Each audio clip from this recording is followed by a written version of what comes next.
UP TGT PGT के GS GK part के according ही, जिसमें जो आपका सिलेबस अपडेटेड है, आयोग ने जो भेजा है उसी के अकॉर्डिंग मैं आज यहाँ पर लेकर आई हूँ भारतीय राज्य व्यवस्था के कुछ मेन पॉइंट। ये सबसे पहले हमको यही पढ़ना होता है और ये हमारे संवैधानिक विकास है, भारत का संवैधानिक विकास।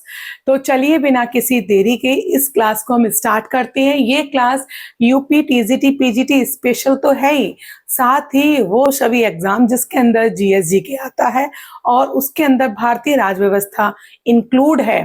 तो ये क्लास उन सभी स्टूडेंट्स के लिए। बिना किसी देरी के इसको स्टार्ट करते हैं। तो हमने भारत के संवैधानिक विकास को दो पार्ट में डिवाइड कर रखा है। पहला है ईस्ट इंडिया के शासन हेतु पारित ब्रिटिश संसदीय अधिनियम 1773 से 1853 तक, और दूसरा है ब्रिटिश ताज के शासनाधीश पारित अधिनियम 1898 से लेकर 1947 तक का। तो देखिए, ये भारत का संवैधानिक विकास बनाने की आवश्यकता क्यों पड़ी, किस लिए पड़ी और इसमें क्या क्या रूल्स और रेगुलेशन थे। तो चलिए, यहाँ मैं आपके लिए थोड़ी सी ब्रीफ नॉलेज लेकर आई हूं। मैं ब्रिटिश संसद के 1773 के रेगुलेटिंग एक्ट के द्वारा बंगाल के गवर्नर को बंगाल का गवर्नर जनरल बनाया गया। पहले बंगाल में गवर्नर होते थे, लेकिन 1773 रेगुलेटिंग एक्ट के बनाने के बाद बंगाल का गवर्नर अब बंगाल का गवर्नर जनरल हुआ करता था। ये बात आपको बिल्कुल क्लियर हो गई। अगर क्वेश्चन आता है कि किस एक्ट के द्वारा बंगाल के गवर्नर को बंगाल का गवर्नर जनरल बनाया गया, तो आपका आंसर होगा 1773 रेगुलेटिंग एक्ट के द्वारा बंगाल के गवर्नर को बंगाल का गवर्नर जनरल बनाया गया। बंगाल का प्रथम गवर्नर जनरल कौन था? तो बंगाल का प्रथम गवर्नर जनरल वारिंग हास्टिंग था। ये आपको याद रखना है।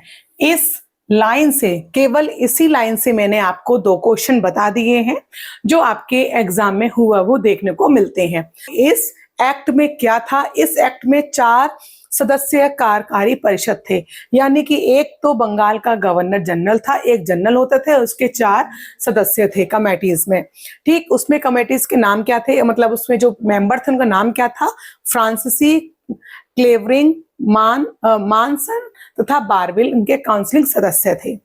उसके बाद 1774 में, ठीक इसके एक साल बाद, जब गवर्नर जनरल को लगा कि अब बंगाल पर हमको रूल्स और रेगुलेशंस को बहुत ही उससे करना होगा, तो यहाँ पर उन्होंने एक उच्चतम न्यायालय की स्थापना कर दी।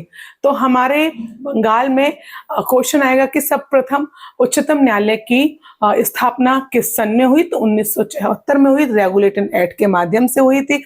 इसमें एक मुख्य न्यायाधीश और 3 यहाँ पर न्यायाधीश थे। चौथा पॉइंट है पिट्स इंडिया एक्ट। अब इसके बाद कौन सा एक्ट आता है? पिट्स इंडिया एक्ट 1774 द्वारा कंपनी के राजनीतिक और व्यापारिक मामलों को अलग किया गया। किस एक्ट के अनुसार जो व्यापारिक और राजनीतिक मामले अलग अलग हो गए? तो पिट्स इंडिया एक्ट के माध्यम से 1784 में दोनों ही व्यापारिक और राजनीतिक मामले अलग कर दिए गए, और इस एक्ट में निदेशक मंडल को कंपनी के व्यापारिक मामलों के अध्यक्षता की अनुमति थी, परंतु राजनीतिक मामलों के प्रबंध के लिए नियंत्रण बोर्ड का अलग किया गया। यानी कि अलग अलग तो थे, साथ में कंपनी के व्यापारिक मामले तो आप कर सकते हो, लेकिन जब पॉलिटिक्स की बात आएगी, जब वहां पर राजनीतिक चीज करने की बात आएगी, तो वहां पर जो बिजनेस क्लासेस थे या बिजनेसमैन थे वो अपना कोई भी ओपिनियन या नहीं रख सकते थे। तो इसके लिए उन्होंने राजनीतिक प्रबंध के लिए नियंत्रण बोर्ड का गठन किया गया। यहाँ पर एक साथ में एक कंट्रोल बोर्ड भी बनाया गया, और 1786 के अधिनियम के द्वारा गवर्नर जनरल को विशेष परिस्थिति में निरस्त और लागू करने का अधिकार भी शामिल था।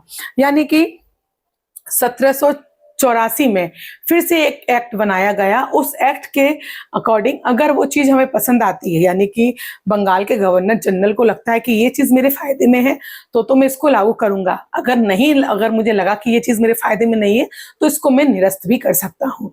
तो ये जो एक्ट था, ये रूल्स था, ये पावर थी, तो ये पावर उसे 1784 में मिल गई। तो इस तरह ये पावर हमें कब मिली उसको? 1784 के अधिनियम के द्वारा गवर्नर जनरल को विशेष परिस्थिति में। अब विशेष परिस्थिति क्या हो सकती है? यानी कि उनके जो हित में होगा तो उनके लिए विशेष परिस्थिति है, और जो हमारे हित में नहीं है तो वो उनके लिए नहीं है।